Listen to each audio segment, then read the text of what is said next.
everybody. This is Benita Moyers, the Happy Tech Teacher. And today I kind of want to branch off from the Google Slide series that I've been doing and focus on the Omnibox. I have had several people call me or message me in the last couple of weeks that are taking the Google certification exam for level 1. And one of the things that has really been throwing them off is the Omnibox.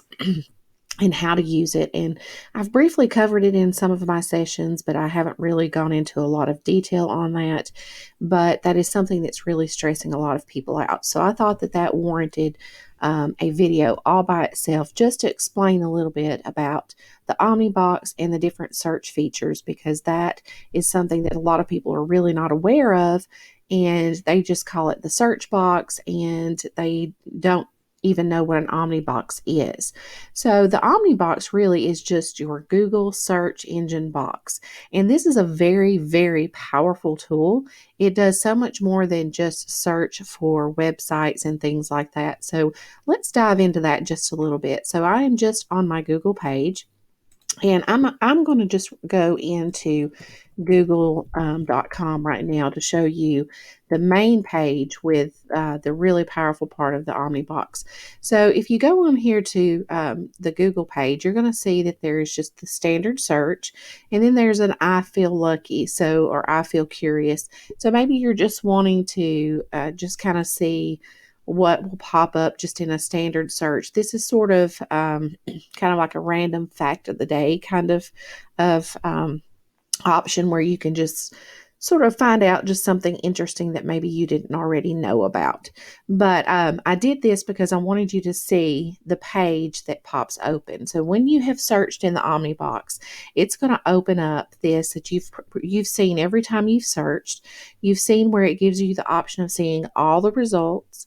It lets you see books related to that, news, videos, and more. So if I go up here and search for, let's say I'm searching for Monet, and I look in the Omnibox for Monet, you also see that you have the option to turn on the microphone, and you can just speak into this and do a voice search. So if you are having trouble speaking, or you just don't want to type, maybe you're on a small phone or device and you don't want to have to type everything, or in my instance, I had hand surgery a couple of months ago and it was very difficult to type, I could turn on the microphone and just speak in what I wanted to search. So you're going to see on this case, this one gave me something a little different. This one gave me images, news, videos, more, and then we're going to have settings and tools. So if we look on images, you're going to see a whole variety of images and things on here. And they've added this feature up here at the top that I really like, where you can narrow down the searches. So now they have choices such as the water lilies, painting, things like that. And you can click on one of these and it will narrow the results down even further based on something, more specific that you want to see. You can also look at shopping. So this might show you things to purchase similar to whatever it is that you're searching. Now, of course, Monet doesn't have anything necessarily to search for. You can't buy his paintings, but you can have news, videos. The more feature right here would pull up things like books, maps, flights, and finance. I've actually used Google Flights several times whenever I have tried to book travel. I like it a lot. It kind of compares all the different airlines, and it shows me some of the cheapest choices. And if I change the dates and things, it'll kind of give me an idea of the different price ranges and which days are kind of better. So that's a very powerful tool built right in here. But then the part that most people hardly ever use, which is really, really important, especially if you are teaching students about digital citizenship and making sure that they know they're using a reliable source, or they're using a source that they are authorized to use, you need to go into settings. So there are some search settings that you can go into. There's where you can change the languages. There's the advanced search, search activity, your data, and help. Now, the one that I use the most, and the one that I feel is most important, and that I believe Google feels is most important, is the advanced search. So I'm going to click on advanced search. And this is going to open up a much more detailed search option. So if I'm looking for Monet, maybe I want to look up something to do with the lilies or something. I'm not sure. But I can narrow these down further and further and further. I can also look for certain sizes of images. I can look for certain colors. I can look for transparent images. So, those of you that have been making these virtual classrooms and you want a transparent type background, you can click on this. You can click on the type of image, whether it's a face, a photo, a clip art. You can click on regions. You can filter out. So, for example, mine is set to filter explicit results. I don't want to see anything like that. This should not, there should not be anything popping up, especially on a school device. Those will probably be preset for you by your district. But if you're using your personal device for any reason, using your school accounts, you want to set these to filter explicit results as well. You can also look for a specific file type. So maybe you're just wanting to look for a PNG or a JPEG or a GIF or whatever it is that you're looking for. You can go in here and narrow that filter down. But then the most important one for digital citizenship, and the one that you need to start learning to use yourself and teach your students to use, if they are going to use images in anything that they're going to share outside of the classroom, whether you are sharing this, maybe you've created a virtual classroom and you're wanting to share this on Facebook or whatever, you have to still respect copyright. And that's something that a lot of people have been kind of overlooking right now because of the COVID crisis, but it is still extremely important. You are using other people's work, and if you're using it without permission and you are not giving them credit, then you are breaking copyright laws. So you need to make sure that whatever you're putting out there, especially if you're putting something out there and you are putting it on something like Teachers Pay Teachers to sell, you need to make sure you have authorization to use those images, or that you give proper credit. Just like we would teach our students to cite their work materials, you need to do the same. So, to make it really easy for students and for yourself when you're creating things, you can go in here and filter the usage rights. So, you can put on here that it's free to use and share. If it is something that you're wanting to sell, for example, on Teachers Pay Teachers, commercially, you can do search, for free to use or share even commercially. If you want to modify it a little bit, like I love to use the iPad program Procreate, and sometimes there's certain shapes and things that I still have difficulty drawing freehand since I had hand surgery. And so maybe I might use an image just to get the outline that I want, and then I go in and I'm changing the whole coloring and the aspects and the shading and everything else. I would need to look for things that I can modify and modify even commercially. So if you change these, that's going to make sure that you're following that digital citizenship. And one of the things on the test could be asking you to look for a particular setting like this. And that's something that a lot of people really struggle with once they get in there. They're not sure what to do, how to look for these images that are free for use. And so this is what you have to do. You have to go into this advanced search in order to do that. So let's go back to the Omnibox. I'm going to go ahead and just set this as free to use or share and click search. Now when I go in here, it's going to narrow these choices down to images that I can use. You're also going to see that this popped up. So now it's showing me that I'm able to look for ones that are labeled for non-commercial use. I can change the size I'm looking for, the colors I'm looking for. I can change the type again. So once you've entered the search at least one time, it's going to give you these options. Now, sometimes some of the things that you're looking for can be very outdated. And this is one of the biggest mistakes people make on social media and things like that. They share things out. They don't check the date. They don't check the validity of it. And they might have shared something that's 2 or 3 years old. And then they get it circulating around, and it really has no truth or relevance or anything like that. So when you're looking for things, sometimes you might want to adjust the date so it's something that's current and up to date, and things that are really going to be true to what you're looking for. And then you can always clear out those choices if you want to. Now, another option up here is your tools. So if you click on tools, it is going to open up these little choices right here for you without going into the settings. So there are a couple right here that you can have access quickly. It just depends on how in depth you want to look.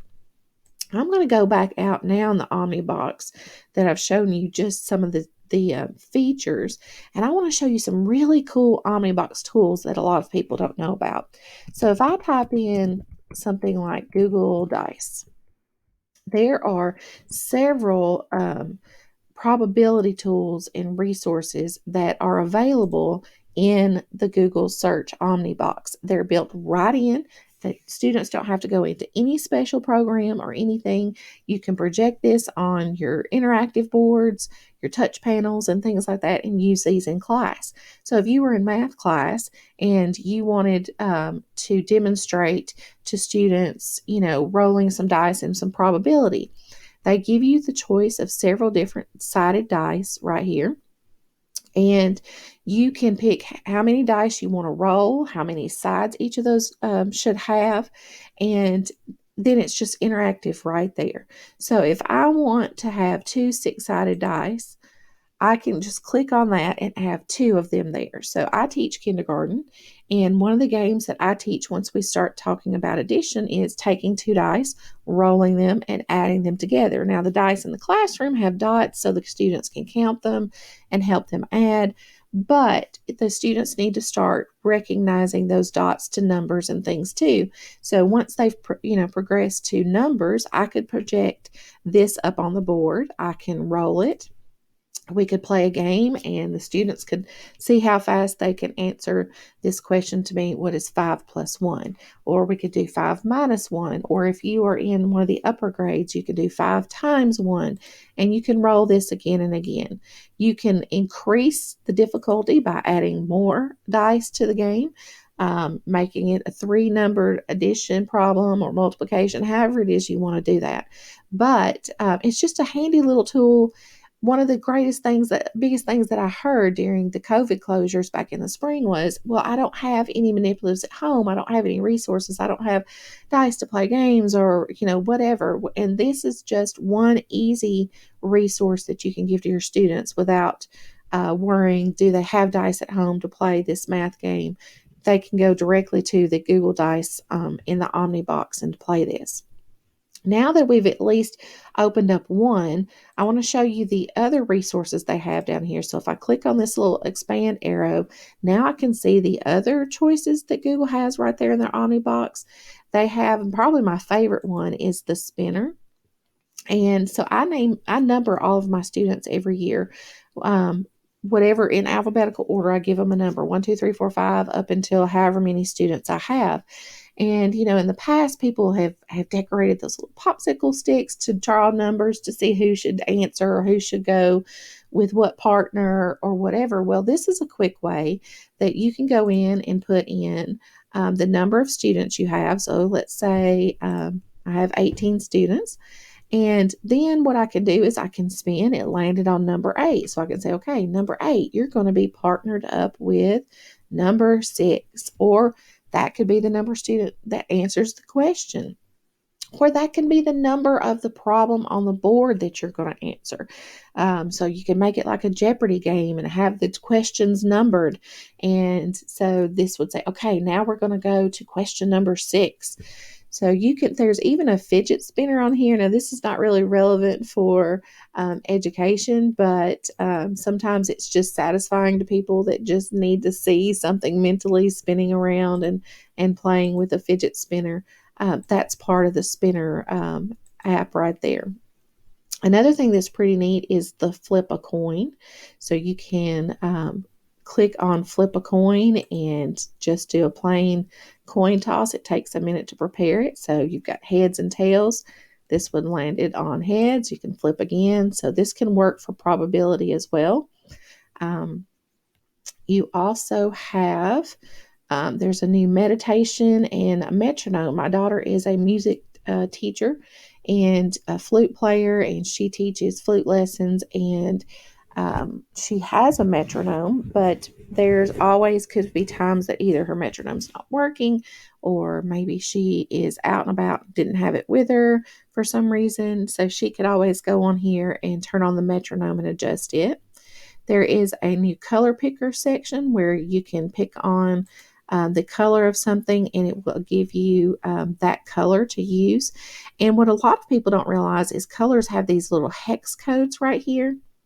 And so if you are wanting to use a specific color, let's say in a Google Slides presentation, and you want to adjust that slide to have that color, you can go in and find out what the hex code is and copy and paste that.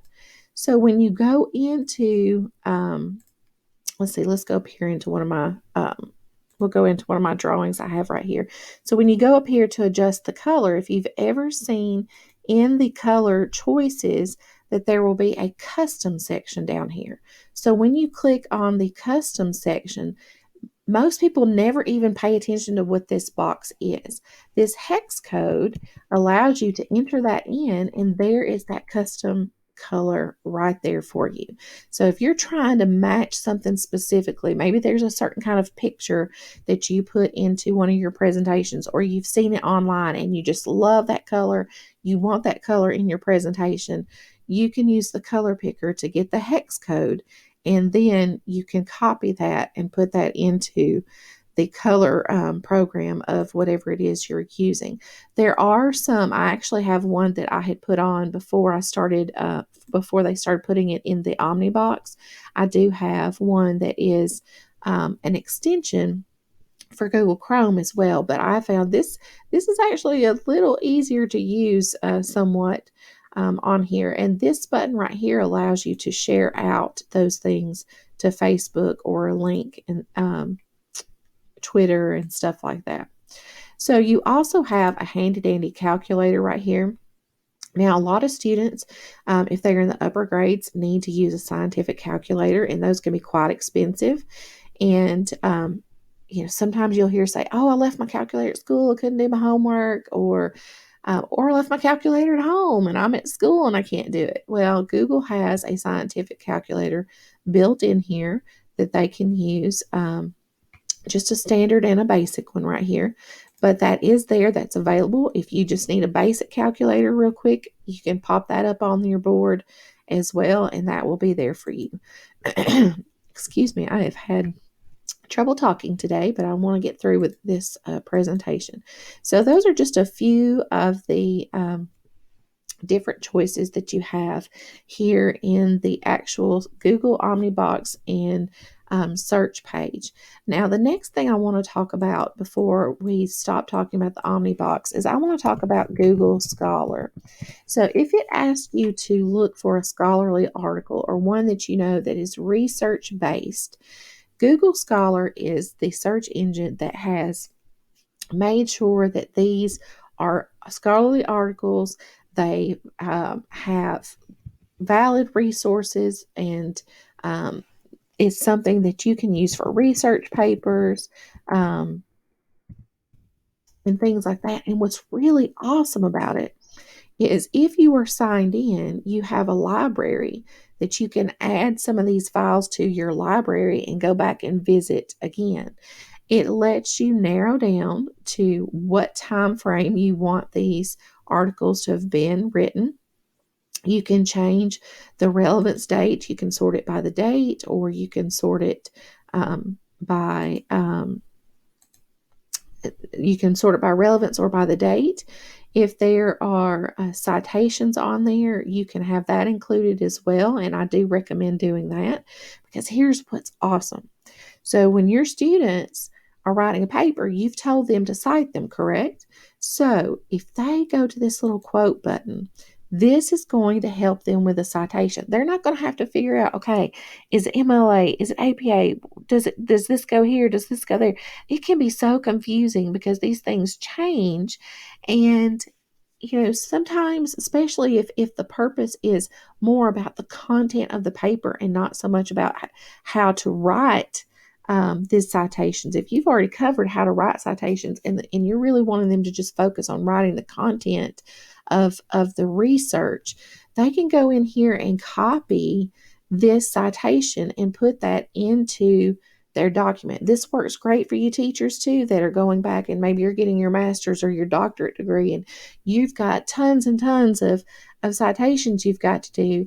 Do you want to spend a lot of time making sure your citation is perfect, or do you want to spend a lot of time on your content? So you have to think about that. Now, if the purpose of the lesson is to teach them how to write citations, you don't want to give them the shortcut yet. But if they've already learned how to do this and they know how to do it and everything, and you just have to think about what the purpose is of the lesson. There's no point in adding extra work onto things and taking away time from accuracy in the content and them digging in deep on that. Because I remember when I was going through college, the thing that frustrated me the most was my works cited page. I would work, it would steal time from me writing as much in depth and proofing my actual paper because I was so worried about getting my citation correct. So that right there is super quick and easy for them just to copy and paste in there. If they want to save this to review later, they can click on the star. This adds this to their library. So you see down here it popped up, save to your library. Then you can go into your library later and check it out. And then you have right here where it caches it to your hard drive and stuff. So over at the side, you can also see if it's a PDF version or not. And you can go in now and you have a very scholarly article, one that you can actually cite in a paper, and it just creates a lot of ease and flow in writing your paper. So I hope this really helps you out understand the Omnibox and all the different resources. There are so many more things that you can go out there and find with the Omnibox and really get into some really good research and things. But there's a lot of things out there on Google or on the internet itself that are not valid, they're not true, they're not scholarly. So knowing all these different levels to the Omnibox and how to narrow down to those valid search sites and those valid articles is a very, very important skill, especially now. There is so much out there. So make sure that you know how to use it so that you are getting valid information, and then make sure your students know it as well. That's a huge part of digital citizenship, is not only showing the responsibility of citing the works and respecting copyright, but making sure that the information you share is valid and true, and you're not just sharing out things that are rumors or not true, because students, sometimes it's hard to tell the difference between some of this fake news and this fake information from what is real on the internet. And Google helps you with that using the Omnibox and Google Scholar if you know how to narrow down your searches. So get out there, get googly, get searching, practice this, learn how to use it, get comfortable with it so that when you start back to school, you can teach your students how to use these tools and these resources. Have a happy day.